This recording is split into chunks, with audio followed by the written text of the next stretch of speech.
ఓం సదాశివసమారంభాం వ్యాసశంకరమధ్యమాం అస్మదాచార్యపర్యంతాం వందే గురుపరంపరాం. జ్యోతిష్శాస్త్రాన్ని భావితరాల వారికి ప్రసాదించిన ఋషుల యొక్క పాదపద్మాలకి నమస్కారం చేసుకుంటూ, అలాగే నాకు ఈ జ్యోతిష విద్యను నేర్పిన గురువర్యులు జ్యోతిష బ్రహ్మ కీర్తిశేషులు శ్రీ ఈరంకి సూర్యనారాయణమూర్తి గారు, సూర్యశ్రీ దైవజ్ఞ గారి యొక్క పాదపద్మాలకి నమస్కారం చేసుకుంటూ, ఓం శ్రీ మహాగణాధిపతి నమః, శ్రీ గురుభ్యో నమః, హరి ఓం. వీక్షకులందరికీ నమస్కారం. ఏప్రిల్ నెల 26వ తారీఖు లగాయతు మే నెల 2వ తారీఖు వరకు ఉండేటువంటి గ్రహగతుల ఆధారంగా ద్వాదశ రాశుల వారికి ఈ వారం ఏ విధమైనటువంటి శుభాశుభ ఫలితాలు కలగబోతున్నాయో ఈ కార్యక్రమం ద్వారా తెలుసుకుందాం. అందులో భాగంగా ఈ వారం ఉండేటువంటి గ్రహస్థితిని గమనిద్దాం. ఈ వారంలో రవిగ్రహం అలాగే బుధ గ్రహాలు రెండు కూడా మేషరాశి యందు సంక్రమణంలో ఉన్నారు.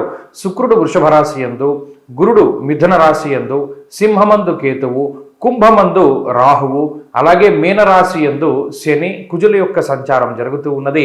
చంద్రుని యొక్క స్థితి సింహరాశి మొదలుకొని వృశ్చిక రాశి వరకు ఆయన యొక్క సంచారం జరగబోతూ ఉన్నది. ఇటువంటి పరిస్థితుల్లో ద్వాదశ రాశుల వారికి ఏ విధమైనటువంటి ఫలితాలు కలగబోతున్నా తెలుసుకుందాం. అందులో భాగంగా మొదటిది మేషరాశి.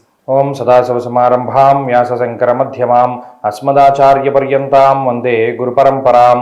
జ్యోతిష్శాస్త్రాన్ని భావితరాల వారికి ప్రసాదించిన ఋషుల యొక్క పాదపద్మాలకి నమస్కారం చేసుకుంటూ, అలాగే నాకు ఈ జ్యోతిష విద్యను నేర్పిన గురువర్యులు జ్యోతిష బ్రహ్మ కీర్తిశేషులు శ్రీ ఈరంకి సూర్యనారాయణమూర్తి గారు, సూర్యశ్రీ దైవజ్ఞ గారి యొక్క పాదపద్మాలకి నమస్కారం చేసుకుంటూ, ఓం శ్రీ మహాగణాధిపతి నమః, శ్రీ గురుభ్యో నమః, హరి ఓం.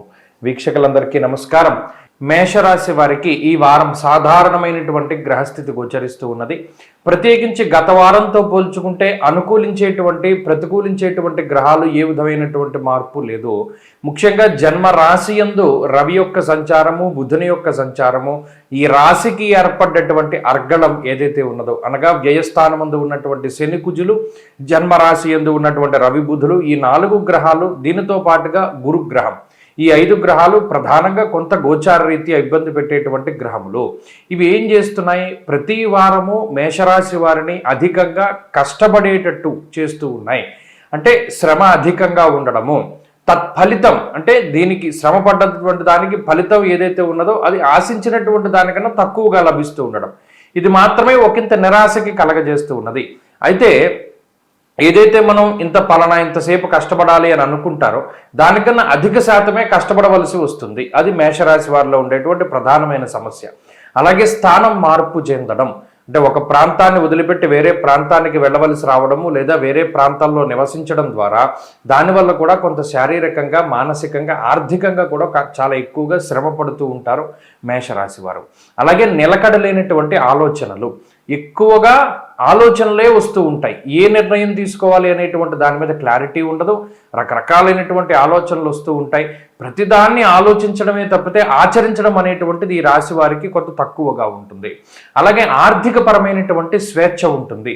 అంటే ఎంత మీకు ఖర్చులు ఉన్నప్పటికీ ఆ ఖర్చుకు తగ్గటువంటి ఆదాయం మాత్రం ఈ రాశి వారికి ఈ వారంలో కూడా లభిస్తూనే ఉంటుంది. అలాగే ఫ్యామిలీ సపోర్ట్ దొరుకుతుంది. కుటుంబ సభ్యుల యొక్క సహకారము, సంతానము కానీ, తల్లిదండ్రులు కానీ, జీవిత భాగస్వామి కానీ, వీరికి సంబంధించినటువంటి సహకారం పూర్తి స్థాయిలో లభిస్తూ ఉంటుంది. ఇది ఒక మంచి విషయంగా చెప్పవచ్చు. అలాగే విదేశాల్లో నివసిస్తూ ఉండేటువంటి మేషరాశి వారికి ఇది ఆనందదాయకమైనటువంటి వారంగా చెప్పవచ్చును. చాలా కాలంగా ఎదురు చూస్తూ ఉన్నటువంటి అనేక రకాలైనటువంటి అంశాలపైన స్పష్టత ఏర్పడేటువంటి వారంగా ఈ వారాన్ని మనం చెప్పుకోవచ్చును.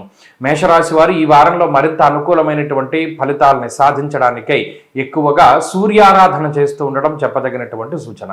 ఈ వారంలో కలిసొచ్చేటువంటి రోజు శుక్రవారంగా చెప్పవచ్చును. అదృష్ట సంఖ్య 8, అదృష్ట వర్ణము పొగరంగు అనగా గ్రే కలర్. తదుపరి వృషభ రాశి.